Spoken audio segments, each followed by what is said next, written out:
This is Eddie Hearn, Matchroom Boxing. You are watching Sporting Icons. You don't need to be anywhere else. So Andy Ruiz Jr. versus Anthony Joshua on December 7th in Diriyah, Saudi Arabia. Now has 3 fights announced for its undercard, with a couple more soon to be added as well. But now 3 officially. And we have Alexander Povetkin versus Michael Hunter, heavyweight, for a WBA eliminator as well. No idea if it's going to be a final eliminator or the winner will go through to a final eliminator to become a WBA mandatory. Alexander Povetkin was, of course, previously the WBA mandatory when he took on Anthony Joshua, and obviously got stopped by Joshua. Povetkin's only got 2 losses on his resume, one where he went the distance with Vladimir Klitschko, and as I just said there, with the other one being with Anthony Joshua. But still a absolutely outstanding resume, fantastic fighter, super elite fighter, and still ranked in the top 5 of the world rankings. Michael Hunter, since he joined the heavyweight division, he's been looking real good. He's only got 1 loss on his resume, which is to Alexander Usyk.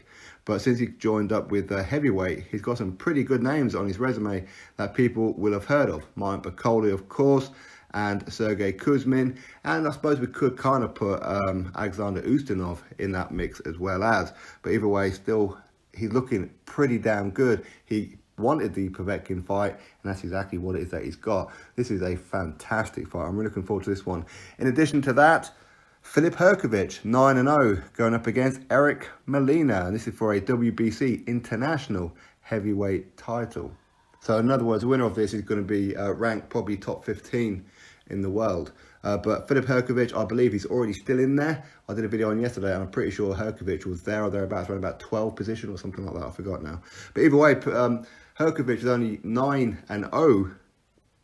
Eric Molina isn't a bad opponent, really. I mean, Hrgovic has already got a pretty decent resume as well. A pretty good win over Gregory Corbin, Kevin Kingpin Johnson, and Amir Mansour, and of course Tom Little on that beforehand. Eric Molina, he's been around the block a bit. He's been pretty inactive, though. Of course, he did get busted for a UCAD doping test when he fought Anthony Joshua as well, but we didn't find out about that until about a year or 2 later. But either way, he has been in with some pretty decent opponents. Dominic Brazil, Anthony Joshua, as I've already said. Thomas Adamek, which he did beat by knockout.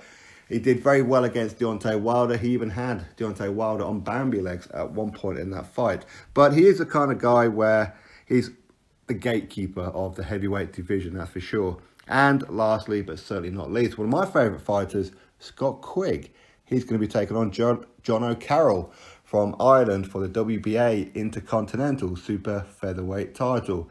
In other words, the winner of this one is going to get ranked pretty highly, I would imagine, with the WBA. Now, Scott Quigg, he does have 2 losses on his resume. One was to Oscar Valdez, where he lost on points, and the other one was to Carl Frampton. But due to his injury with Oscar Valdez, he did have like 6 months out, and then he took on a bit of a comeback fight in Mario Briones. But he hasn't had a fight, or coming up for December, he wouldn't have had a fight for 14 months. And no idea if he's still trained by Freddie Roach either. But either way, it'd be fantastic to see Scott Quigg back in. For me, I want to see him a hell of a lot more than what we have been. With Jono Carroll 17-1, the only one defeat that he does have is, of course, against Tevin Farmer. But he has bounced back from that and got a win over Valenzuela. But he does have a draw as well against Guillermo Frenois as well, which I know a lot of people did feel that Frenois won that fight, but it is what it is. He is a bit of a nutcase. Jono Carroll, he looks the part, he talks the part. Unfortunately, doesn't punch very hard. But either way, Scott Quigg, I would imagine probably the favourite for this fight, but maybe only just. But maybe due to his inactivity, it may even it up a little bit. So again, I would have fully expected a very interesting fight between those two. So that's those 3 official fights now announced for the Saudi undercard for Joshua and Ruiz. Potentially as well, we could be hearing about a Kell Brook on there as well. Maybe a Liam Smith. There has been talk about Liam Smith maybe taking on a Gabriel Rosado or a Jesse Vargas or something like that. Kell Brook, no idea about opponent, but we'll have to wait and see what happens, won't we? Anyway, that's what's going on. 3 fights official for the Saudi Arabia undercard, December the 7th.